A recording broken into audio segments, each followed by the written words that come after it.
Olá, vamos falar um pouquinho a respeito do Machado de Assis? Machado de Assis, como nós sabemos, um grande autor dentro do realismo, mas não só dentro do realismo, do romantismo também. Antes de falar um pouquinho a respeito do Machado de Assis, da obra dele necessariamente, nós temos que saber um pouquinho a respeito da vida dele, porque essa vida do Machado de Assis aparece bastante na sua obra. Você pode não perceber quando você lê a obra de maneira estanque, mas quando você conhece a biografia do autor, geralmente uma nuance ou outra começa a aparecer. Quem é o Machado? Machado foi uma criança mulata, como vocês conseguem ver aqui. Então, Machado de Assis já tinha dificuldades em decorrência de ser mulato e, para piorar um pouquinho a vida dele, ele era epilético e possivelmente, em decorrência da epilepsia, gago.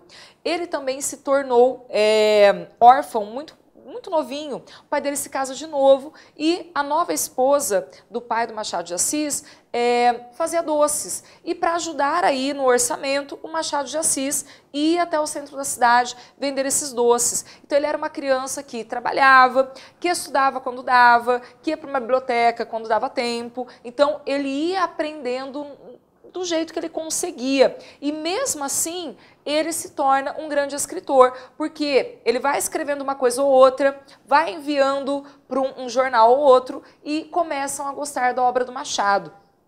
Porém, a obra do Machado, primeira, é aquela primeira fase de obras românticas. Então, mas ele tem uma grande discrepância entre a obra de primeira fase e a obra de segunda fase. Primeiro, Machado de Assis primeiramente vai para esse movimento romântico que fez com que ele ficasse rico, porque ele escreve as obras dele dentro dos folhetins. Então, ficar rico foi uma grande vantagem para o Machado nesse momento. Se tem um pouquinho de características realistas na obra romântica, tem sim.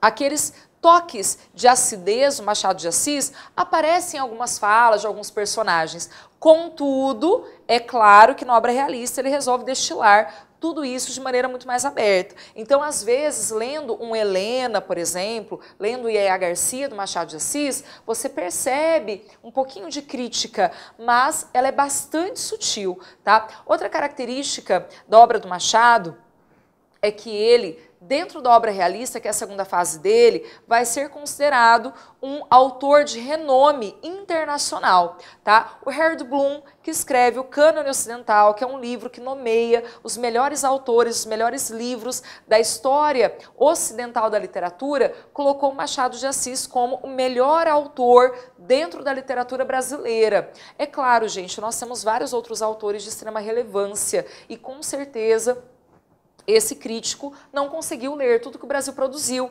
mas do que ele leu, o Machado de Assis foi aquele que teve maior importância, segundo ele, tá? Então, Machado de Assis ainda é cânone. Cânone significa aquele autor que é lido por muito tempo e nunca cai no esquecimento. Então, se você ainda precisa estudar o Machado de Assis, se ele ainda cai nas provas vestibulares, se ele ainda aparece em estações literárias por aí, é porque ele tem grande relevância. E, gente, tente perceber, se você precisa fazer uma leitura de uma obra do Machado, principalmente do movimento realista, do momento realista, tente contextualizar essa obra com os dias atuais. A obra do Machado de Assis sempre é contemporânea.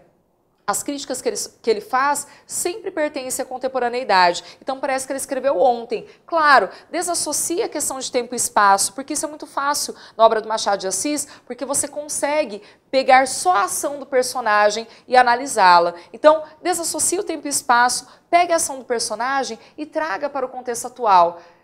Fica uma dica também, comece a tentar associar isso nos textos que você faz, porque geralmente dá uma boa base argumentativa, tá? Gente, só que antes de falarmos necessariamente sobre o Machado, nós temos que lembrar aqui a respeito do que fez o Machado de Assis se tornar o escritor que ele é. Tem uma base realista que surge em Portugal, tá? Quem são esses autores realistas que influenciam Machado de Assis? Primordialmente, esse carinha aqui, ó, Eça de Queiroz. Quem é o Eça de Queiroz? É um grande autor realista que vai escrever obras como O Primo Basílio. E que obra é essa, O Primo Basílio? É uma obra que fala a respeito de um triângulo amoroso, fala a respeito de adultério. E relembrando um pouquinho as características do Machado, nós já sabemos que o Machado de Assis fala muito a respeito de traição, de adultério, né? Então, o Eça de Queiroz, com essa obra O Primo Basílio, evidencia para a gente que o Machado de Assis, na verdade, foi se inspirando nesses autores europeus. Porque nós temos o Gustave Flaubert, que escreve Madame Bovary, fala a respeito de adultério, e nós temos aqui o Primo Basílio, que também fala a respeito disso. Só que o mais interessante é que o Machado de Assis precisa criar um pouquinho mais em cima dessa questão do adultério. E o que ele faz? Ele se utiliza de várias referências de obras literárias mundiais. Ele pega, por exemplo, o Otelo, lá do Shakespeare. No Otelo nós temos certeza, quem leu o Otelo sabe que nós temos um personagem que vai influenciar esse marido, que é o Otelo, vai convencê-lo de que a mulher o trai, mas a mulher não trai e ela é morta ao final da peça de teatro, mesmo inocente. Então, primeiro caso, Otelo, nós sabemos que a mulher é inocente. Pega-se então Madame Bovary e pega-se então O Primo Basílio, que são duas obras em que a mulher não é inocente. E o que surge no Brasil? Dom Casmurro. Dom Casmurro, nós ficamos nessa dúvida existencial. Capitu traiu, Capitu não traiu. E por que a dúvida existencial aparece no caso de uma obra como Dom Casmurro? Principalmente porque o narrador é em primeira pessoa. Então a estratégia do Machado de Assis de falar de narração em primeira pessoa, de colocar esse narrador em primeira pessoa, que é o personagem Bentinho, é super interessante, porque ele deixa esse mistério acontecendo. Ele não evidencia pra gente exatamente o que aconteceu. Então, cada vez que você lê a obra, você tem uma impressão. Ah, dessa vez que eu li, eu acho que ela traiu. Dessa outra vez que eu li, eu considero que ela não tenha traído. Ah, mas ele é um narrador em primeira pessoa, eu não posso acreditar nele. Ah, mas tem muitas evidências, ele conta de uma maneira muito fidedigna, então ela traiu. Então, nunca você vai ter certeza. E é mais a sua opinião do que necessariamente aquilo que está na obra. Então, Machado de Assis tem como inspiração essas obras aqui, tá? Então, lembrando do Eça de Queiroz, O Primo Basílio, dá uma inspiraçãozinha sim para o Dom Casmurro. Tem uma outra obra do Eça de Queiroz, que é bem interessante, chamado O Crime do Padre Amaro. Tá? O que é essa obra, O Crime do Padre Amaro? Ele vai mostrar a hipocrisia da igreja também. Porque quem é esse Padre Amaro? É um jovem que foi para o clero, sem querer ir para o clero. Ele se forma como padre, ele se ordena padre. Muito jovenzinho, ele vai para uma cidade pequena, se envolve. E o mais interessante, ele observa que os padres mais velhos se envolvem com mulheres, que os padres mais velhos cometem várias corrupções. E ele percebe que ele pode cometer essas corrupções também. E ele então se envolve com uma moça jovem, essa moça engravida. Ele então manda essa moça para um determinado lugar, no qual ela vai ter esse filho, ela morre, a criança morre, nós já sabemos o motivo, então ele deu um jeito disso acontecer e ele continua a vida dele como padre. Olha só como a hipocrisia da igreja é demonstrada numa obra como essa, do Eça de Queiroz, tá? Outra coisinha. Nós vamos ter aqui, na obra portuguesa, esse poeta chamado Antero de Quental. E quem é o Antero de Quental? É um poeta que escreve a poesia realista. Ah, mas eu nunca vi poesia realista, porque no Brasil não tem, tá? Esse Antero de Quental vem para o Brasil, a obra dele vem para o Brasil, melhor dizendo, e os brasileiros leem a obra dele mesmo, porque aqui no Brasil não vai ter aí um autor relevante, não vai ter um poeta relevante que procure fazer a poesia dentro desses moldes. A prosa é algo mais interessante para os nossos artistas nesse momento, tá? Então, continuando aí a falar a respeito do Machado de Assis, vamos separá-lo em primeira fase e segunda fase. Na primeira fase, como eu disse, tem os romances românticos. Então, nós temos aí a primeira fase do romantismo. Só que o que nos interessa agora, nesse momento, é a obra realista do Machado de Assis. E essa obra realista é aquela mais cobrada em provas por aí. Lembrando, gente, que o Enem não cataloga obras, não tem livro indicado para você ler para fazer a prova do Enem. Então, Machado de Assis é uma boa pedida em provas como a prova do Enem. Então, ele sempre aparece de uma maneira ou outra, tá? O que nós precisamos saber da obra do Machado de Assis, aqui do realismo? Primeiro, Memórias Póstumas de Brás Cubas é uma obra que discorre a respeito da vida do Brás Cubas. E o que ela tem de diferente? Ela é contada com um defunto autor. E o que é um defunto autor? O Brás Cubas morreu e ele resolve contar a história da vida dele pra gente. Então ela é uma obra que tem um flashback, um grande flashback. Características muito interessantes dentro da obra do Machado de Assis nesse caso.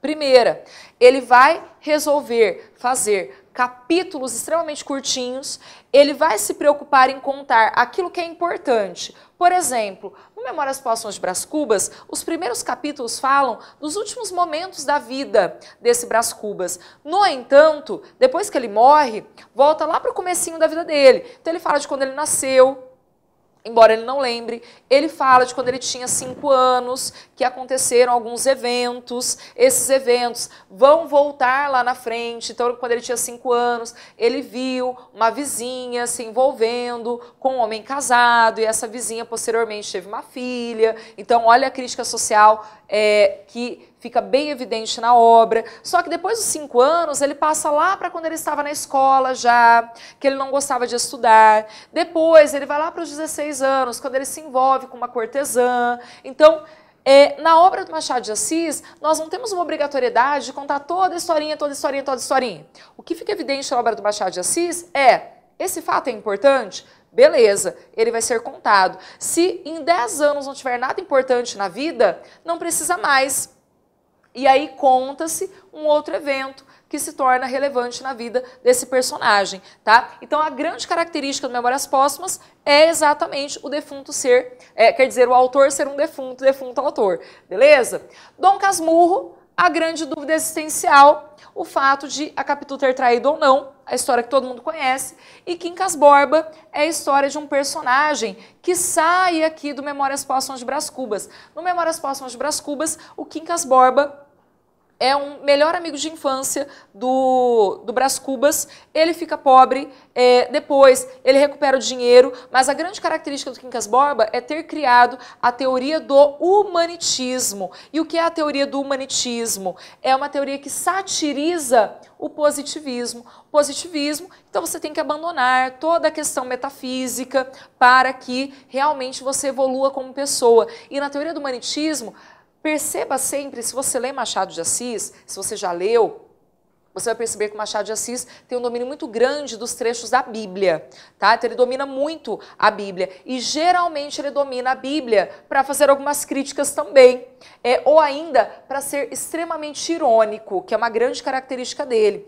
No Quincas Borba, ele se utiliza dessa questão da crítica ao positivismo exatamente para fortalecer que o homem precisa dessa metafísica, que o homem precisa desse lado espiritual. Tanto é que o Quincas Borba, com a teoria do humanitismo, consegue convencer o Brás Cubas de que ele deve fazer trabalho social, de que ele deve lutar por ideais, de que ele deve ajudar as pessoas. O Brás Cubas, aquele cara que durante toda a narrativa foi alguém que se preocupava apenas com ele mesmo. Então essa mudança de comportamento é algo bem interessante dentro da obra, tá? Tem Esaú e Jacó, que é muito parecida com a história bíblica, não que o Machado de Assis copie a história bíblica, tá? Mas a questão do embate entre irmãos, dessa disputa entre irmãos, desse mal-querer entre eles, fica evidenciado na obra, tá? Memorial de Aires, que também é uma obra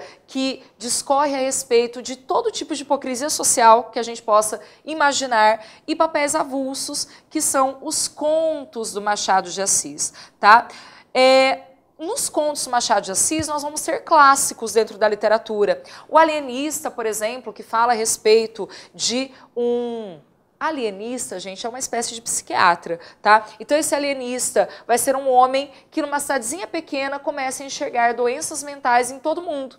No final ele percebe que o único doente é ele e ele se interna no próprio hospício. Então olha a crítica na obra. Além do mais, tem a Cartomante, Missa do Galo e tantos outros contos que vão falar sobre o principal tema do Machado de Assis. Primeiro, adultério. Segundo, perfis de mulher. Acompanhe aqui comigo, gente. Quando nós falamos a respeito do Machado de Assis, nós temos que pensar assim, tá? Primeira característica, perfil de mulher. O que é o perfil de mulher dentro do Machado de Assis? Primeira coisa, ele vai tentar traçar o perfil de mulheres fortes, de mulheres que se preocupam com as suas vontades, tá? Então, por exemplo, eu não estou feliz com o meu casamento, por isso eu vou praticar o adultério, tá? Ou então, eu não estou satisfeita com a maneira como meu marido me trata, eu vou procurar alguém que me trate diferente. Então, esses perfis de mulheres aparecem bastante na obra do Machado.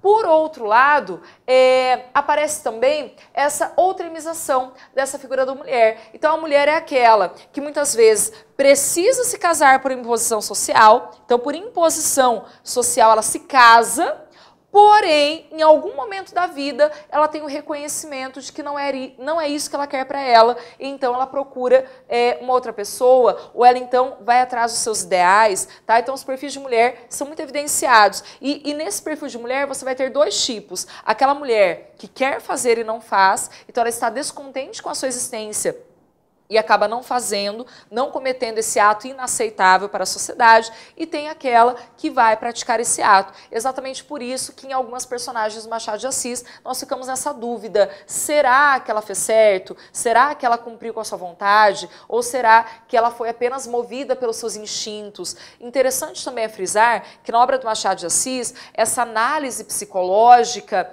não é voltada para o aspecto mais da biologia, tá? Então, ela traiu porque tem um instinto. Isso não aparece na obra realista. Isso é deixado para a obra naturalista. Então, a pessoa trai porque ela é racional, ela tem noção disso, por exemplo. Ou ele rouba, mas ele tem noção que ele está roubando do próprio irmão, por exemplo.